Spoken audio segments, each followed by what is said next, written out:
The following podcast is recorded and produced by Emerge, a media creators co-op, in affiliation with the network at bicbp-radio.com.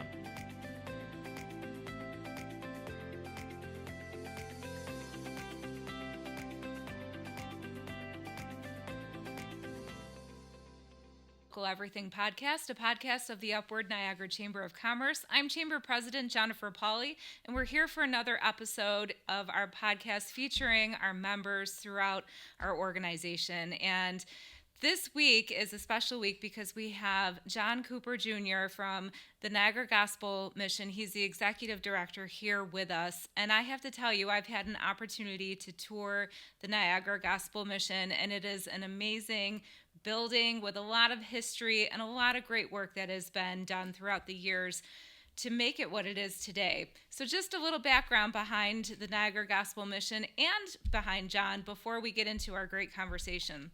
The Niagara Gospel Mission is committed to making a difference in the City of Niagara Falls, New York, and surrounding communities by meeting the spiritual and practical needs of homeless and hurting men to find help and the support they need to change their lives.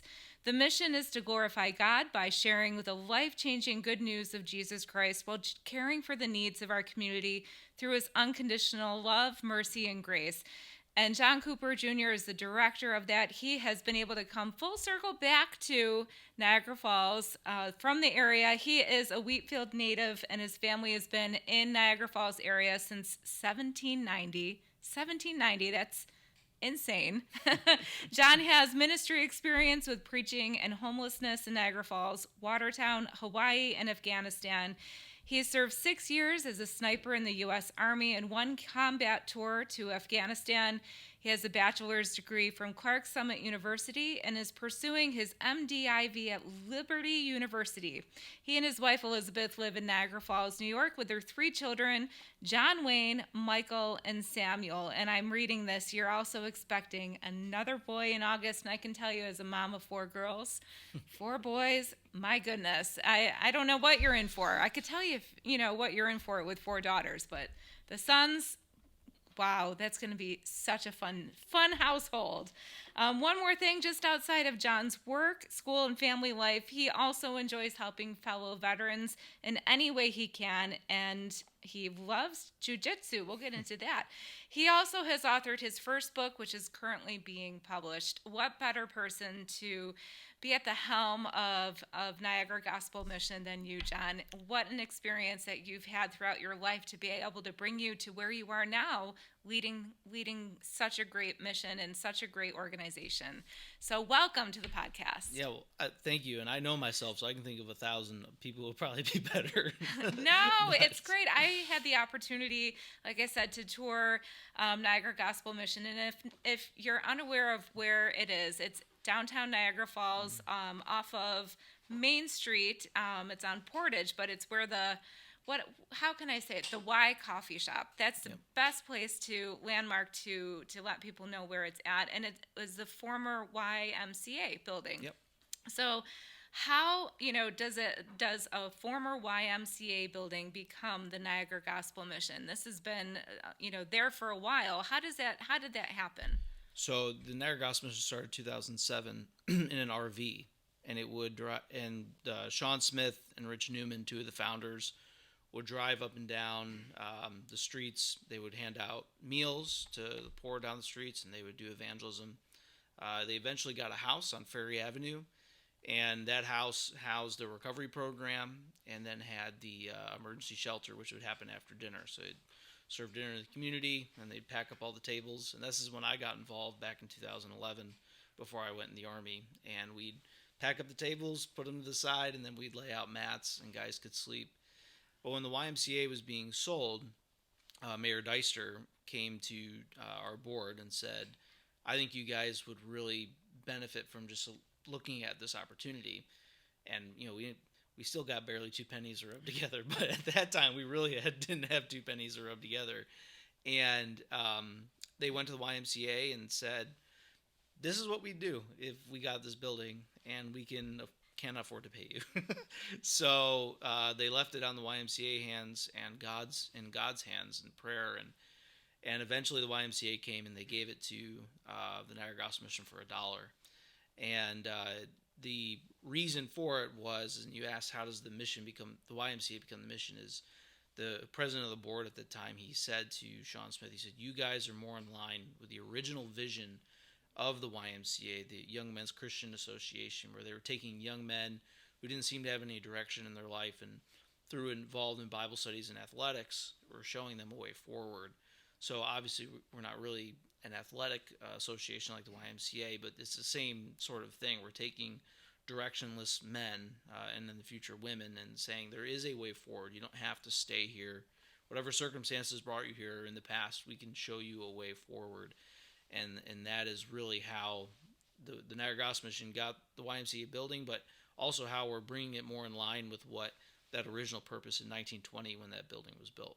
Wow, what a history to be able to have, that building still do something great in the community. And I have walked through those halls. There's something going on every single day, every single floor. There was activity going on. Tell us what a normal week looks like at the Niagara Gospel Mission. What does the day-to-day look like? How does the week's program happen throughout the week? Give us a little insight. Yeah, so if you've ever set your hair on fire and ran around, that's what it's like. No, I'm kidding. Throughout the week, we care for the homeless and needy of Niagara Falls. And so we have different levels of programming. We have an emergency shelter, which is a 24-bed shelter that's an emergency. I don't have a place to stay, I need a place to stay, and they come. We have a recovery program, which is called our Recon program. That program is about how to reconcile people back to relationships in their life. So people don't come to the Niagara Gospel Mission because they've ran out of resources. The government is giving a lot of resources to those in need. What they've run out of is relationships. So it's me. I've burned every bridge. I can't go to my parents anymore, my friends, my brothers and sisters. My wife's kicked me out. I just got all these relationships that I've broken through either bad decisions that I did or bad decisions that have now affected me. And I've ran out of those relationships. So our programming is really based around how do I reconcile those relationships in my life? How do I get back to my 5 kids that I haven't talked? They won't talk to me. They haven't talked to me in 15 years. But how can I start the first 5 steps to having a relationship with them so they don't make the same mistakes that I've made in my life? And we believe, it's the Niagara Gospel Mission, right? We believe the gospel of Jesus Christ is that way forward for people. We also have a transitional housing program, which is a 2-year sober living. So it doesn't have to be for people who are recovering addicts, but it is 2 years of a safe, sober environment that they can live in, and it's like a college dorm room. But a lot of them are working. They pay us a program fee, very, comparatively to the city, it's about half of what they would pay for a studio apartment. But they're learning how to take responsibility. I got to pay for a place to live, right? And even though it's a lot cheaper, it's learning that responsibility that every month I got to pay for my rent down the road, Mm-hmm. And then we have a veterans program, which is started when I came there, and really it's interesting. I was a little discouraged because I looked at our statistics on our veterans that we currently house, and we went from 15% of our whole entire building for veterans down to 4%. I was talking to my wife. I said, I have a heart for veterans because that's right. where I was, right. and my wife and I had faced homelessness when I got out of the military. So it's really something that touches my heart. And Liz, my wife, she goes, "So you're complaining that you did your job?" I was like, "Oh, I guess you're right." So we've seen a lot of success in that program, and we want to move towards like a counseling program with it. We have a veteran support group that meets there. But all that to be said, we have that program as well. And we just added 2 new programs, which are Relapse Refuge. A lot of guys, they still struggle with their addiction issues. Just because they're living with us doesn't mean those struggles go away. Mm-hmm. So we want to have a way that, instead of just, hey, you relapsed, you messed up, you're kicked out, to have an actual refuge for them, and intentional working with them during their relapse time. And then also we just added last week a Ready to Work program, and we're ironing out all the details, but these are for guys who to do work around the mission, work around the community service type work. They want to stay for an extended period of time without going to our recovery program. This is a program where they learn how to work, and then they can repopulate the workforce in Niagara Falls. Wow. So on a weekly basis, we're very busy. That is a lot of programming that Yes. happens. How many men are in the building, by day? Does it fluctuate? How does it fluctuate? How do you plan for that? Is there planning for that, or you're just, take it day by day? You take it day by day, but we have around 100 that are in our building. And they are not just from Niagara Falls. We got people from Cheektowaga. We got people from all through Erie County, Orleans County, and Niagara County that come. I would be curious. I guess we could do it if we wanted to, but poll how many people are actually from Niagara Falls. It's probably less than 50%. So we're serving. I always say we're serving everywhere the water comes to go off the cliff, right? So how do they find you? How do these men who need this support, how do they find you? What is the path for them to get to you? 30% come from Memorial Hospital. So it's a lot of people who are homeless. They get injured, or they have some sort of health problem where they have to go to the hospital. And then the hospital says, you have nowhere to go, go down to the mission. Police will drop off homeless when they find them. They suggest that they come to us. But a lot of it is word of mouth in the homeless community. Where can I'm new at being homeless. I'm going to ask someone who's been homeless for a while, where can I go? And a lot of them say, hey, just come to the mission for a meal, because we do serve dinner. We serve 3 meals a day to people in our building, dinner to the surrounding community. So we can have 100 people coming in for dinner every night. And from that, they'll learn, okay, this is a place I can stay. But a lot of times, crisis services will send people our way. So we're well known in the community of social work as a place that someone can come and have a safe environment to live in. So not only are you helping those who come to your organization to build relationships, but you are also building relationships with other organizations, so you can be the first top of mind for them to send to your, to the Portage Rd location. It's amazing. I think of all of the different organizations in Western New York that are available for help, but you are very specific in that you offer so many different programming for men. Tell us about the next step of what you're going to hopefully in the future do with, I don't know if it's sooner than later, right? I know there's a plan here, but what are you doing with the women? Right now you don't serve women. What is that next step there? Yeah, so last year we've always said we wanted to do a women's shelter. There's been debating on the board and on committees of how exactly to go about that. But ever since I came on 2 years ago, it's been we need to do this, we need to do it now conversation. So last year we got what's called a needs study done, and we had a woman go out and call every service, that Niagara County has to offer for women in need. And called and said, okay, what are you seeing and what could we do to help? And instead of just saying, this is what we're going to do, we're actually going to call and see what needs to be done, right? We had an idea what needed to be done, but we wanted to see.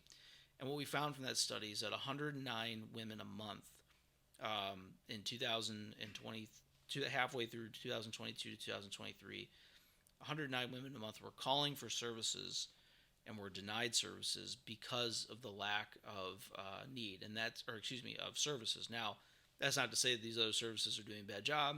That's not to say that that they don't want to help, but there comes a point where if you don't have the service, you can't do it, right? And so when we got that, it really became a banner of we have to do something. So we started to look at, do we buy another building? Do we do it in our own building? Conventional wisdom says don't put them in the same building because you're going to have a very hard time controlling the populations. But what I did is I called other rescue missions that are doing this and said, what are you doing? What have you seen? And we saw that doing it in the same building is not only possible, it's actually preferable if you can keep a strict and disciplined schedule. Well, my background, strict Your and disciplined background schedules. will lead to that happening, right? Yeah. So our plan is in 2 phases to build a women and children's shelter. In phase 1, it is a 18-bed shelter. If anyone's familiar with the YMCA, We're going to use the pool area to do that. And so it'll be 18-bed shelter. On the second floor of the old building, it'll be 7 rooms for recovery for women. So phase 1 will be single women coming without their children. Phase 2, however, after that's built and staffed, we'll start working on phase 2, which will be will extend from 18 to 32 in that shelter. And then we'll keep the 7 rooms for recovery and then add a wing for women and children, women with children that come. And then also a small place for women who are pregnant to stay the duration of their pregnancy and also a few months afterwards until we can find them proper housing for a young child. So that is the near future. We should be making some real official announcements as to exactly how it's going to happen, how much it's going to cost, because we're getting architectural drawings right now. Probably in the next 6 months. That is so exciting. But, yeah. What an exciting thing to see, to have a vision for something, have it on your radar, say this is something that is a need and we're going to figure out a way to make it happen. You have the resources, you have the location, and now it's just plugging ahead to get to that point. So exciting about that part. For Niagara Gospel Mission, it is such an opportunity for growth and an opportunity to make a difference in people's lives. That's amazing. How do people become involved? What does the volunteer structure look like?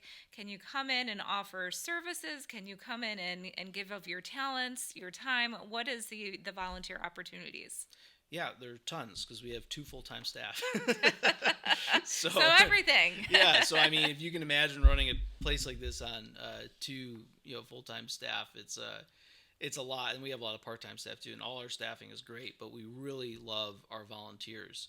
And one of the things with volunteers specifically is you can come in. I always encourage your first step, and it's hard for a lot of people to get to this first step, but every day we do dinner, so we'll feed you. So your first thing that you can do is be fed by us, right? Mm-hmm. And you can come and just sit with someone who's homeless and talk to them. They're safe. You're in a safe environment. You're protected, but just have a conversation and realize that these are people made in the image of God, just like everybody else. There's really not that much difference once you get to know homeless people than the homeless person and you, but 3 or 4 decisions that got them there. And it's not 100 decisions, it's 3 or 4 that could happen to any of us. Mm-hmm. Either in a moment of weakness we make a bad decision, or someone does something to us. Our lives are really a vapor. And we're in that situation. We're the one needing help, just looking for someone to look at us. 9.5 million people a year come to Niagara Falls to watch water fall off a cliff. But they walk right past someone made in the image of God, someone who has value, dignity, and needs respect. And we walk right past them, right? And so to be involved, number one, just come and have a conversation with a homeless person over dinner, over a cup of coffee. But we have multiple ways people can get involved. Cooking meals for the dinner time. All of that is donated food that comes to us. So if you want to donate food, if you want to donate time and cooking, you can always use cooking help. Sometimes I hop in the kitchen, which is not good for anybody. so I get told, do the dishes. You want to come in here, just do the dishes. Don't make the food, do the dishes. Yeah. And I've been into that kitchen, and it's a full kitchen. It is a chef's dream, because it really is a full kitchen to be able to do what you want. I can't imagine, though, thinking of all of the food that comes in and coming up every day. I mean, I have a hard time cooking for my kids every day. I can't imagine being so creative and being able to do that. But serving a dinner every day is important. It's open to the entire community. So you have to be able to navigate that kitchen. So I'm sure kitchen help is always needed. Yeah, kitchen help. We have a clothing closet. We give free clothes to the community. And so if you want to come and do some sorting, you want to be involved in helping people get clothing, we got guys in our program. Our program guys run a lot of what happens at the mission. That's part of our programming, is to give them responsibility. And one guy, I mean, he comes in, he doesn't just help you pick out clothes. I mean, he's like a fashion designer too. The guy is awesome. So anything like that. And if you have a talent, you say, I think you could use this, just come in and have a conversation with us. This Ready to Work program that we're starting, one of our goals is to have people who have a background in some sort of trades to come in and do maybe a class for guys. That way they can learn what is it, how do I, do plumbing or bricklaying or electricity, electrical, anything like that, that they can just learn that skill, and it may be something that helps them get a job in the future. Right. So, Lay that first bit of foundation and a spark of interest to lead to something else. So if I had an opportunity to tell somebody to get involved, would they contact the website? Would they call the office? What is the easiest way to sign somebody up to volunteer, sign up an organization to come in and do some work? What's the easiest way to do that? Yeah, the best way to do it is to call and ask for Donna Stevens. She's our development officer, so she can help you point in the right direction from there. We do have multiple ways of getting involved, so it all depends on what someone wants. But she's really the person to contact. Because if you contact me, I'm just gonna put you in contact with her or our operations director, Wayne Barnes. Those are really the two people that we rely on. Okay, what needs to be done in the building? How do we get people to do it? So I can't imagine having two full-time people and doing everything that you do with your staff. It's amazing. The part-time help definitely helps, but the two full-time, you are running the ship. That is just a huge undertaking, but you're doing it so well and developing these programs and leading those that are coming for the services and leading a team of employees and volunteers. Such an amazing task, but you have that experience from everything that you've been a part of. Tell us a little bit about how you came back here to find this position and to excel in it. You've had such a history, coming from this area, going away, starting your family, serving. Tell us a little bit about this path.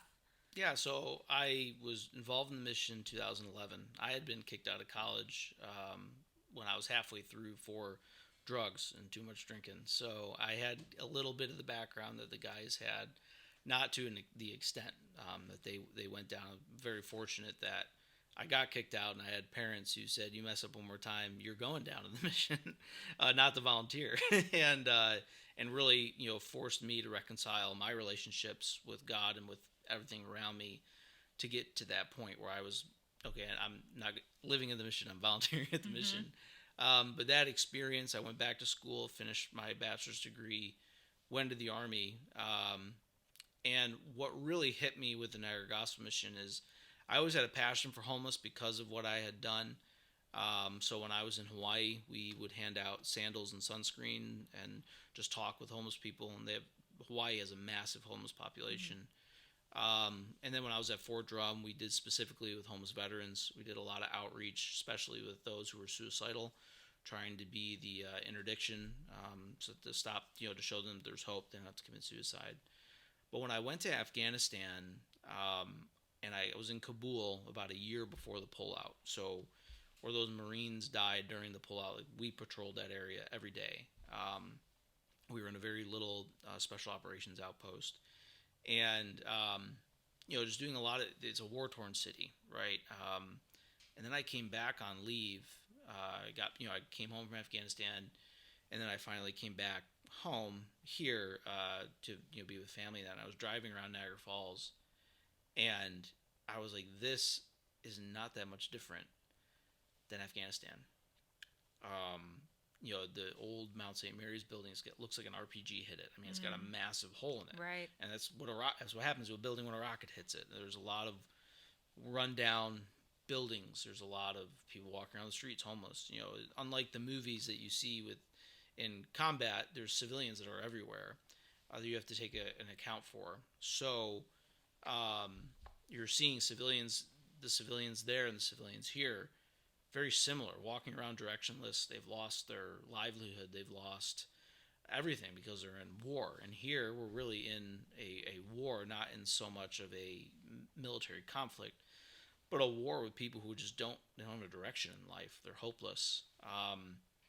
And so it really hit me hard that where I was from looked a lot like Afghanistan, and specifically Kabul, Afghanistan. And so eventually, like I had said, when I got out of the Army, my wife had lost her job. I was going to school, and we had nothing. We had to sell our house. We planned on living in Fort Drum area because I planned on going back into the Army as a chaplain. But through circumstances, we lost everything, and we came back to live in my parents' basement. So it's me, my wife, and 2 kids at the time, and 2 dogs. My dad will never forget that we brought 2 dogs into the house. Yeah, and I started working at the mission part-time, and then full-time, and then now where I'm at now, because just seeing where the Lord is leading. And that's really a lot of our programming came from the fact that when I faced homelessness, I had good relationships. I had a relationship with my church that helped us out to sell our house. I had a relationship with a guy up there who was a undertaker, so I got to work for him just until we sold our house. The joke was, I was working with bodies, dead bodies in the military and out. But I did that, and then when I moved back here, I had a relationship with my parents until we were able to figure out the direction in our lives. And that's really was behind the programming, was that, okay, I saw how good relationships was the preventative measure from my wife and I and our kids being on the street with a shopping cart. So these people don't have those relationships. How can we teach them how to cultivate those good relationships that if hard times do happen again, they have solid relationships where they won't be on the street again with a shopping cart. So. Wow. That is such an experience that you've had, that you've been able to bring right now to the work that you do. It's amazing. Mm-hmm. Not everybody has that type of path to get to where they are, and to really have the empathy and understand what some of these men are going through as they walk through the door. And that's what makes you great at what you do. Well, it's not me, it's all the Lord. I'm just the guy there. You're just the vessel that carries it out. Tell us a little bit about the book that you are publishing. Yeah, so I'm publishing a book along with the chaplain of the Air Force Base here called The Warfighter Catechism. And if any of those are familiar with Christianity, there are catechisms. The Presbyterians, which I know you go to Presbyterian Church, is the Westminster Catechism. Baptists, we have Baptist Catechism. Catholics have Catholic. It goes on, right? Mm-hmm. So we developed the Warfighter Catechism, and it was really based off of a lot of my experiences in the military and Chaplain Bryant as well, where they are question and answer about how can I be a Christian in the midst of what seems like hell on earth, and how does my faith impact my combat. And so that's really was behind the I believe the Bible is answers for everything. And when you look at Scripture and you look at warfare, really as a soldier, there is an upright way to live. And you don't have to, as your drill sergeant may tell you, you got to put your faith on hold to do this quote unquote dirty job, but that's not really true. War is a awful thing. I don't want anyone to experience that, but war is also a necessary thing. If we look at just to take World War II as the most famous example, what the Nazis were doing to those people, to the Jews, was horrific. And if it wasn't for good men who stood up to fight, and to stop that, that would have just continued to spread throughout Europe. And we can see the same as when we entered the global war on terror. I can tell you terrible things that still happen. And we were there, protected the people that were around us. So good men and women standing up to fight that tyranny that goes on people. And how do I do that? And that's really how do I be the good man and not, when I'm in this darkness that's all around me, how do I not fall into that darkness and become what I'm actually fighting? And that's what the Warfighter Catechism is. So how do you find time to write a book? I get up at 4:30 every morning. Oh, I bet you do. I know you do, actually. I know you do.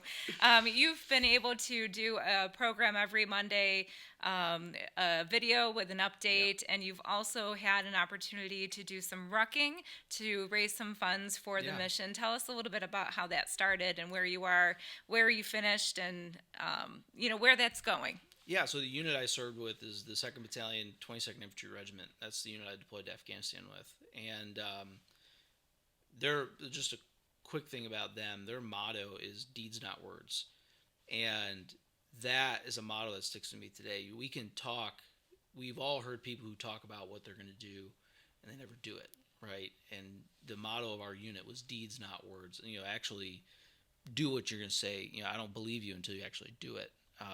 And that's a motto I've carried into all of my life. But that unit is very historic. Its first duty station was here at Old Fort Niagara, and now it's at Fort Drum. So I could go on and on about that. But the Ruck March was, I did 222 miles in a month for the 2nd Battalion, 22nd Infantry Regiment. And what those funds went to is to expand our recon recovery program, to try to give more space for my heart. It was the veterans to come in and be part of that program, and not just again, our Liberty Suite, which is our veteran shelter, is a great place to stay if you're in that situation. But we want to see you actually get into recovery, right? To actually start making moves forward in your life, and so. That was what it was for. I planned on raising, because I had no idea how awesome the community is at donating, $2,222. I figured I'd just stick with the twos, right? But we actually raised $16,190. Oh my gosh, that's amazing! Congratulations. Yeah, well, congratulations to the community for doing it. All of our funding comes from, we don't take state or federal funding, so it all comes from people's generous giving and foundations that generously choose what the Lord's doing here. And so it was just another showing of the outpouring of our community and their care for the homeless and for veterans. So, well, we hope that if anyone's interested, they could go to niagaragospelmission.org to find all the information, how to volunteer, how to donate, how to support. Before we close out, you have to tell me, how far from 1790, who has done the work in your household to do that family tree to trace you all the way back to 1790 here? My father did a lot of it, but also my mother on her side.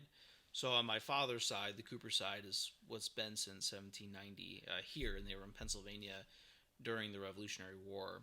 And my mother's side was also here during the Revolutionary War. So both of my bloodlines go back to the American War for Independence.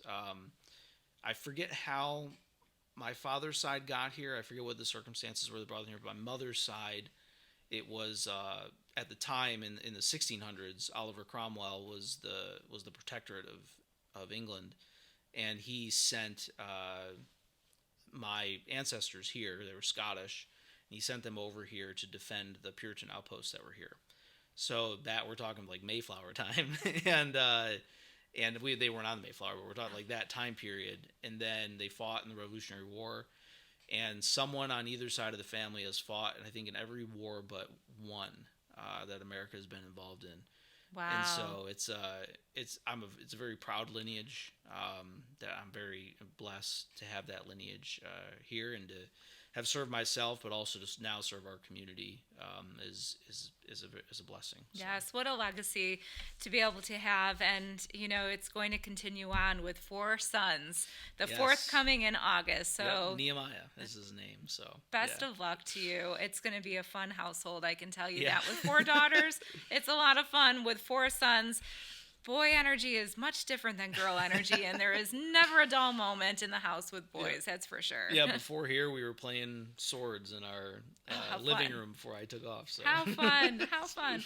Well, thank you, John, for joining us today on the Support Local Everything podcast. I appreciate the work that you are doing, that your board is doing, and all of the volunteers, all of the work that is being done is for the community and for the good.